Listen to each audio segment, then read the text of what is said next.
Section 5.3, Independence and the Multiplication Rule. Lesson objectives: identify independent events, use the multiplication rule for independent events, compute at least probabilities. Lesson objective 1. Two events E and F are independent if the occurrence of the event E in a probability experiment does not affect the probability of event F. The two events are dependent if the occurrence of event E in the probability experiment affects the probability of event F. Let's look at some examples. Suppose you draw a card from a standard 52 card deck of cards and roll a die. Suppose two 40-year-old women who live in the United States are randomly selected. Suppose two 40-year-old women live in the same apartment complex. The events drawing a heart and rolling an even number are independent because the results of choosing the card do not impact the results of the die toss. B. The events woman number 1 survives the year and woman number 2 survives the year are independent.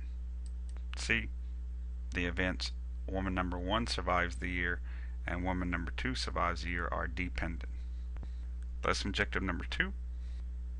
The multiplication rules for independent events.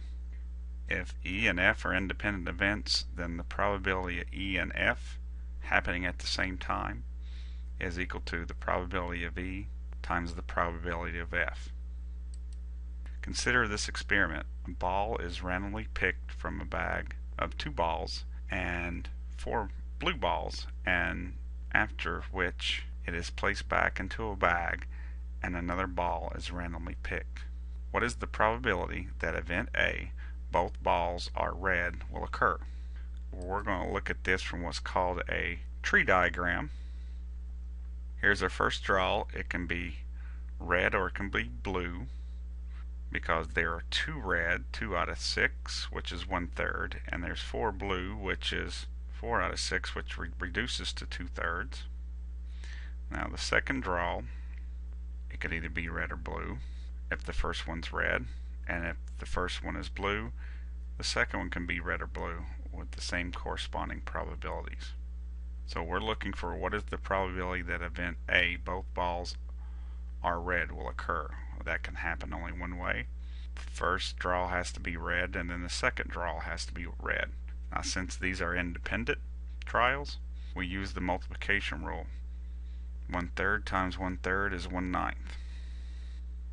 The probability that a random selected female aged 60 years old will survive the year is 99.186% according to the National Vital Statistics Report. What is the probability that 2 randomly selected 40-year-old females will survive the year? Okay, as we talked about before, these two events are independent.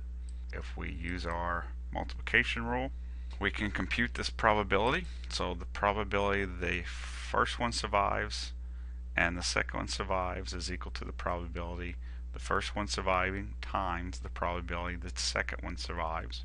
So that's 0.99186 times 0.99186, or really 0.9186 squared, which is 0.9838. A manufacturer of exercise equipment knows that 10% of their products are defective. They know that only 30% of their customers will actually use the equipment in the first year after it is purchased. If there is a 1-year warranty on the equipment, what is the proportion of customers that will actually make a valid warranty claim?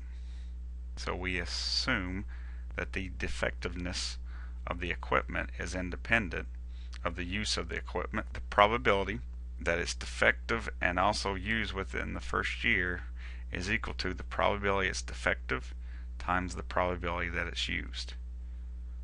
Probability it's defective is 10%. Probability it's used is 30%. So 10% times 30% is 3%.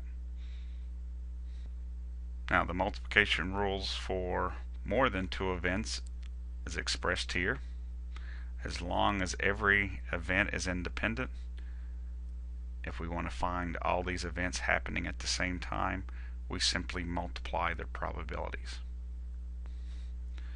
The probability that a randomly selected female aged 60 years old will survive the year is 99.18%. What is the probability that 4 randomly selected 60-year-old females will survive the year? So the probability that all 4 survive means the first one survives, and at the same time the second and the third and the fourth. Since we assume all these are independent, we simply multiply them. So this is the same thing as 0.99186 to the 4th power, which is 96.78%. Lesson objective number 3. The probability of at least one is equal to 1 minus the probability of none. Let's look at an example. What is the probability that at least one of the 500 randomly selected 60-year-old females will die during the course of the year?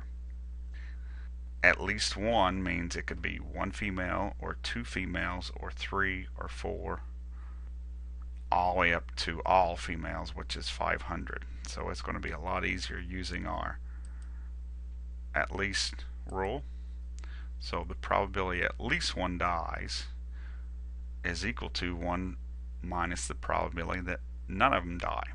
So none of them dies is the same thing as that all of them survive.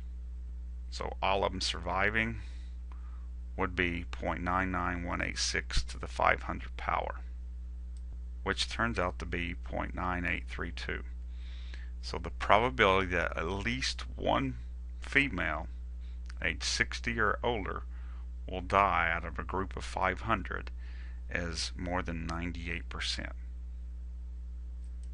The Challenger space shuttle was secured by 6 gaskets.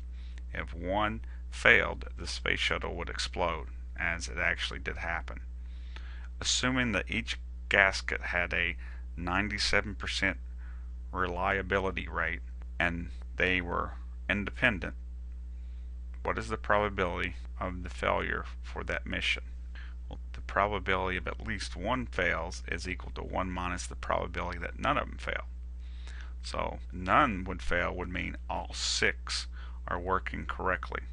So since each one has a probability of 97%, that's going to be 0.97 to the 6th power. We want all 6 functioning at the same time. So that is equal to 1 minus 0.833, which is 0.167. The probability that at least one of those gaskets leaking is almost 17%. Here's the reading and suggested problems. Thanks for watching.